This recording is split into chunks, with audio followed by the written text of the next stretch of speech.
Hello hi అండి. కుక్కర్లో ఈజీగా మటన్ కర్రీ ఎలా చేసుకోవాలో చూద్దాం రండి. ముందుగా కుక్కర్ తీసుకొని 2 స్పూన్లు ఆయిల్ వేసుకోవాలి.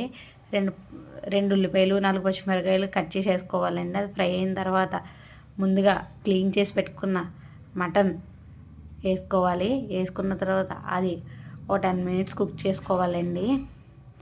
కుక్ అయ్యాక టేస్ట్కి సరిపడా సాల్ట్ వేసుకోవాలి. వేసిన తర్వాత ఒక హాఫ్ టీ స్పూన్ పసుపు వేసుకోవాలండి. వేసిన తర్వాత 2 స్పూన్లు కారం వేసుకోవాలి. వేసి బాగా కొంచెం మగ్గనివ్వాలండి. మగ్గిన తర్వాత ముందుగా నేను ఇంట్లో హోమ్మేడ్ మసాలా రెడీ చేస్తానండి. బయట మసాలా లేను.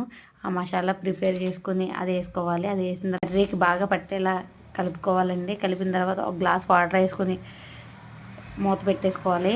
ఒక 5 విజిల్స్ వచ్చేదాకా కుక్ చేసుకోవాలి. కుక్ చేసుకున్న తర్వాత చూస్తే మటన్ కర్రీ రెడీ అండి. ఇలా ఒకసారి చేసి చూడండి, చాలా బాగుంటుంది, సూపర్గా ఉంటుందండి.